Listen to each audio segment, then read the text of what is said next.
এক সপ্তাহ মধ্যে যদি 2 দিন আমরা চাকরিতে না যাই, তৃতীয় দিন যাওয়ার পরে বস কেন আসস নাই?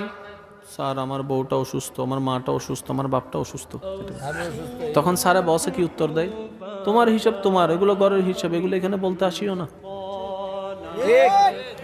তারপরেও যদি আরেকবার হয় তখন কি করবে? ম্যানেজার বেতন কাটো, একদিনে হলে একদিনের বেতন কাটো।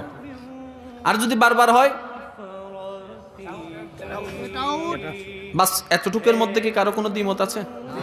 এখন বলেন তো, নামাজ কার হুকুম? আল্লাহ পাক হুকুম দিলেন, বান্দা নামাজটা পড়ো। হুকুমদাতা আল্লাহ।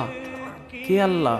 যিনি আমাদেরকে রিজিক দিচ্ছেন, যিনি হচ্ছেন আপনার হাজার অপরাধ গোপনকারী। আপনি হাজার অপরাধ করা সত্ত্বেও যিনি আপনাকে এখনো পর্যন্ত পরিবার, সমাজে, সবার কাছে এখনো সম্মানী ভাবে রেখেছেন। কোন আল্লাহ? যখন আপনি ঘুমায় যান, রাতে কেউ আপনাকে দেখে না, তখনও একজনের রহমতের দৃষ্টি আপনার দিকে থাকে। ওই আল্লাহ হুকুম দিচ্ছেন আপনাকে, আমাকে, বান্দা নামাজ পড়ো, নামাজ পড়ো, নামাজ পড়ো। হুকুম চলে আসলো। এখন আমরা কর্তব্য কি পালন করলাম? আমরা দায়িত্ব কি পালন করলাম? শনিবার গেল, 5 ওয়াক্তে 5টি নামাজ, মানে 5টি হুকুম। শনিবার নামাজ পড়লাম না, রবিবার নামাজ পড়লাম না, সোম, মঙ্গল, বুধ, বৃহস্পতি কাটাই দিলাম। যখন শুক্রবারে জুমার দিনটা আসলো, জুমার নামাজের আজানের ধ্বনি যখন ভেসে আসলো, আপনি আমি গোসল করে পবিত্র হয়ে কাপড় চোপড় পরতে লাগলাম। জিজ্ঞেস করলো একজনে, কোথায় যাচ্ছ? আমরা বললাম নামাজ পড়তে যাচ্ছি। কোথায়? বলে যে মসজিদে। মসজিদ কার ঘর? বলে যে আল্লাহর ঘর। নির্দ্বিধায়, নিঃসন্দেহে, নির্ভয়ে চলে গেলাম মসজিদের দিকে। দেখলাম আল্লাহর ঘরের দরজা খোলা, দরজার মধ্যে কোনো দারোয়ান দাঁড়ানো নাই। মসজিদের দরজাটা খোলা, দরজার মধ্যে কোনো দারোয়ান নাই। নিঃসন্দেহে ঢুকে গেলাম। ওই যে 2 রাকাত পড়তে গেলাম আর কি, 2 রাকাতটা পরে চলে আসলাম। আবার আপন জীবনের মধ্যে হারাই গেলাম, ব্যস্ততার মধ্যে ঢুকে গেলাম। হঠাৎ করে ওই বান্দার মনের মধ্যে চিন্তা আসলো, কিছুদিন আগে না আমার বস আমাকে 2 দিন না যাওয়ার কারণে কত রকমের বকা দিল? কিছুদিন আগেই তো আমার বস আমাকে 2 দিন চাকরিতে না যাওয়ার কারণে কত রকমের কথা শোনালো, আবার বেতনও কেটে ফেলছে, আবার বারবার করার কারণে চাকরি থেকে এক কোম্পানি তো বেরই করে দিয়েছে।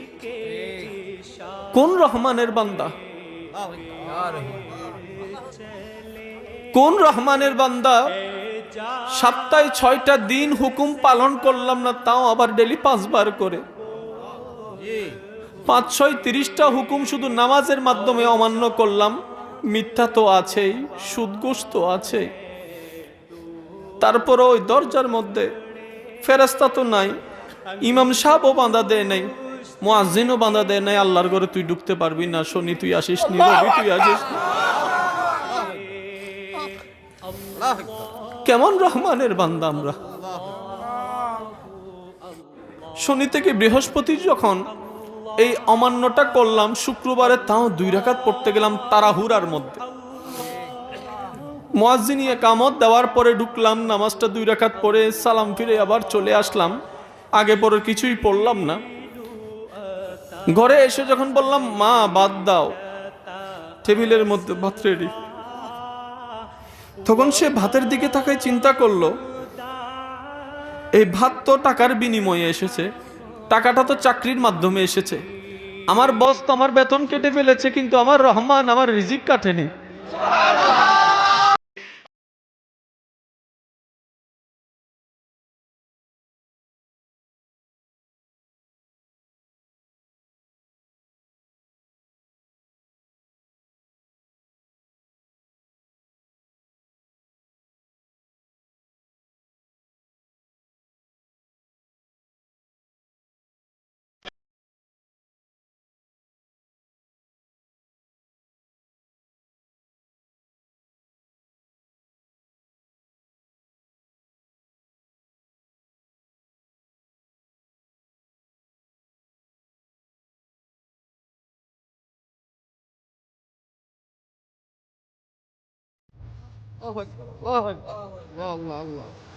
আমার রহমান আমার রিজিক কাটেনি,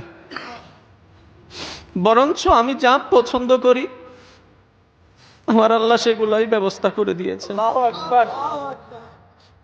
আমরা বান্দাদের হোশ কখন হবে, এই মায়া মহব্বত আমরা কখন বুঝতে পারবো, এই মায়া মহব্বতের মমতাটা কখন টের পাবো, কখন আমাদের বিবেক জাগ্রত হবে, কখন আমাদের মধ্যে উপলব্ধি হবে? রিজিকের ব্যবস্থা করে দিলেন।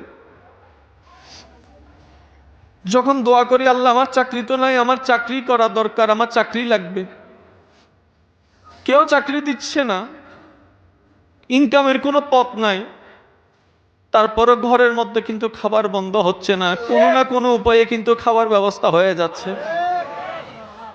ফেরেশতা বলে আল্লাহ শুধু 5 ওয়াক্ত নামাজের হুকুম অমান্য করার মাধ্যমে সে তোমার নাফরমানি করছে না, বরং তোমার জমিনে থেকে অক্সিজেনের নিয়ামতটা পর্যন্ত সেই নিঃশ্বাসের মাধ্যমে প্রতি সেকেন্ডে নিয়ে নিয়ে তোমার জমিনে থেকে তোমার নাফরমানি করছে।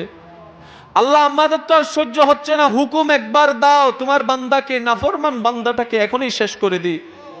আল্লাহ পাক বলে যে ফেরেশতা থামো, এটা আমার আর আমার বান্দার ব্যাপার, এটা আমার আর আমার বান্দার ব্যাপার। ফেরেশতা তোমরা এখানের ভিতরে আসিও না।